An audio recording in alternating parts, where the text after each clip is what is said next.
오늘 저에게 주시는 하나님의 말씀은 창세기 12장 1절로 4절입니다. 여호와께서 아브라함에게 이르시되 너는 너의 고향과 친척과 아버지의 집을 떠나 내가 너에게 보여줄 땅으로 가라. 내가 너로 큰 민족을 이루고 내게 복을 주어 내 이름을 창대하게 하리니 너는 복이 될지라. 너를 축복하는 자에게는 내가 복을 내리고 너를 저주하는 자에게는 내가 저주하리니 땅의 모든 족속이 너로 말미암아 복을 얻을 것이라 하신지라. 이에 아브라함이 여호와의 말씀을 따라갔고 롯도 그와 함께 갔으며 아브라함이 하란을 떠날 때 75세였더라. 아멘. 여러분, 성경의 인물 중 아브라함을 우리가 뭐라고 부릅니까? 믿음의 조상 아브라함 이렇게 말합니다. 근데 그 아브라함도 일평생 내내 다 일들이 다 순조롭게 다 이루어지고 정말로 성공적인 삶을 산 게 아닙니다. 그러나 그 아브라함의 믿음은요, 그 모든 역경 가운데 점점 변해갔는데 성숙해 가고 있었습니다.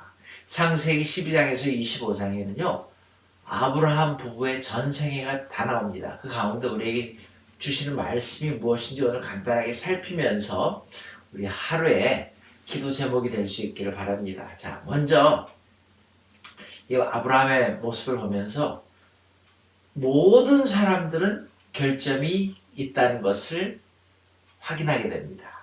여러분, 아브라함이 약속의 땅에 들어왔을 때 그곳에 기근이 있었습니다. famine. 그가 기근을 피해 애굽으로 갈 때 두려움으로 거짓말 하잖아요. 무슨 거짓말이요? 자기 아내를 누이라고 거짓말합니다.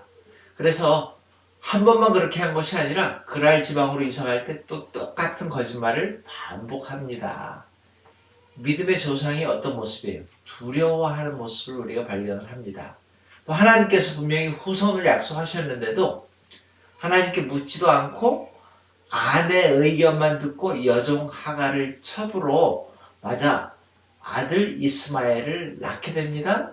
또 아브라함은요, 부르심을 받았을 때 순종해서 장래 기업으로 받을 땅에 나아갈새 갈 바를 알지 못했다라고 이렇게 성경은 기록합니다. 그러나 이 아브라함은요, 하나님의 말씀이기에 순종한 거예요. 문제가 없었다는 것도 아니고 결점이 없었다는 것도 아닌데 이 정말 극한 상황에서 어떤 결단의 시간에 하나님의 말씀에 순종을 합니다. 그게 첫 번째, 우리 모두에게 결점이 있고 아브라함에도 결정이 있었다는 걸 확인을 하게 되고, 두 번째는요, 모두가 갈등 속에 산다는 것도 발견하게 됩니다. 여러분, 가난하게 살 때 많은 사람들이, 우리도 다, 저와 여러분들도 오손도손 잘 삽니다. 근데 오히려 뭔가 많아지잖아요? 또 제가 성도들을 보면서 재산이 많아지니까 점점 문제가 더 심해지더라고요. 오늘 13장에 아브라함과 조카 롯이 부자가 된 후에 갈등이 나타납니다.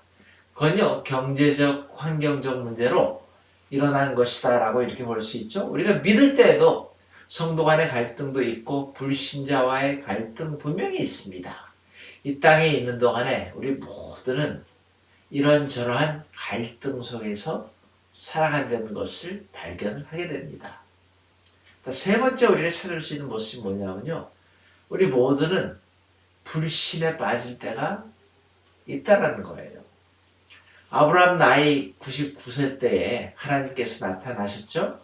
아내 사라는 몇 살이었다고요? 89, 89세였습니다. 그런데 하나님께서 그들에게 아들이 있게 될 것을 말씀하셨습니다. 그때 아브라함이 어떻게 반응합니까?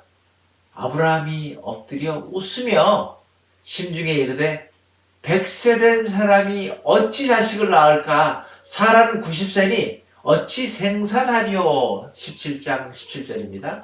나중에 사라가 또한 그 말씀을 듣고 속으로 웃으면서 she laughed. 믿지 않았습니다. 두 사람이 모두 다 뭐에 빠진 거예요? 불신에 빠진 겁니다. 현실의 어려움이 믿음보다 커질 때는 이 불신앙이 생길 수가 있다라는 겁니다. 여러분, 또 오늘 본문을 통해서 우리가 모두 겪는 한 가지를 더 발견을 하는데요. 사람은 태어나면서 이별을 다 경험한다라는 겁니다. 아브라함의 첩인 하갈과 더불어 10여 년 정들었던 아들 이스마엘과도 아브라함은 이별을 해야 했습니다. 조카 롯하고도 헤어져야 됐고요. 한평생 살아온 사라와 또 사별해야 했습니다. 우리는 이 이별을 각오해야죠. 이별이 일어난다고 세상이 무너지는 것이 아니라 만나면 헤어질 때가 있다라는 겁니다. 그래서 성경은 이렇게 그걸 표현하죠. 한 세대는 가고 또 한 세대는 온다. 전도서 1장 4절입니다. 여러분, 우리 인생, 우리 자신을 아브라함을 통해서 보는 것 같아요. 아브라함도 부족하고 약점도 있고 갈등을 겪고 불신앙에 빠지기도 했고 갈 바를 알지 못하면서 고향도 떠났고 독자 이삭까지도 바치는, 그렇지만은 어떤 타이틀을 받아? 믿음의 사람이라는 타이틀을 받게 되는 거 아니에요? 그래서 나중에 하나님께서 아브라함을 기뻐 받으십니다. 잘못을 안 하고 결함이 없어서가 아니라 점점 믿음으로 성숙해 가는 그 아브라함을 기뻐 받으시면서 타이틀을 뭐라고 하셨어요? 내 친구, 나의 종이라는 타이틀을 주시지 않습니까? 아브라함의 인생을 바라보면서 여러분, 우리가 정말로 마땅히 우리가 받아들여야 될 것들 몇 가지를 정리하고 기도 제목으로 삼고 싶어요. 첫 번째는 말씀 중심의 신앙생활입니다. 결국은 순종한다는 거예요. 말씀 중심으로 산다는 것은 순종하는 믿음입니다. 그런가 하면 때때로 힘들 때 특별히 기도하는 믿음의 소유자입니다. 가는 곳곳마다 때마다 여호와의 이름을 부르지 않습니까? 아브라함은요, 또 옮기고 가는 곳곳마다 예배를 드립니다. 예배 중심의 생활을 합니다. 단을 쌓잖아요. 이러한 자세로 살아갔을 때에 문제가 없다는 것이 아니라 갈등에도 불구하고 약점에도 불구하고 하나님의 사랑과 하나님의 사랑, 인정과 복을 받을 수 있는 그런 사람으로 변해가는 겁니다.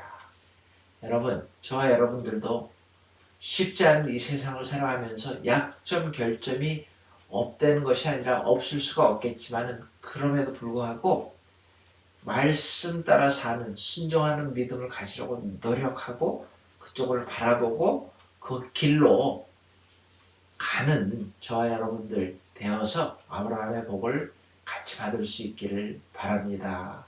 같이 기도하시겠습니다.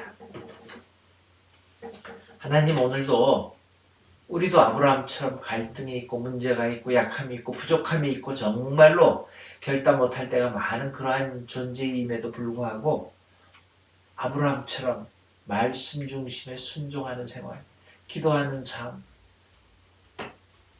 하나님의 뜻을 쫓으려고 주님의 임재하심을 구하는 예배 중심의 삶을 살아가는 우리 모두로 복 내리워 주시옵소서. 예수님의 이름으로 감사기도 드리옵나이다.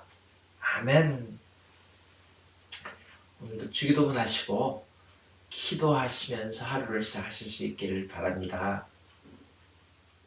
하늘에 계신 우리 아버지여, 이름이 거룩히 여김을 받으시오며 나라의 마옵시며 뜻이 하늘에서 이루어진 것 같이 땅에서도 이루어지이다. 오늘날 우리에게 일용할 양식을 주옵시고 우리가 우리에게 죄 지은 자를 사하여 준 것 같이 우리 죄를 사하여 주옵시고 우리를 시험에 들지 말게 하옵시며 다만 악에서 구하옵소서. 대개 나라와 권세와 영광이 아버지께 영원히 있사옵나이다. 아멘.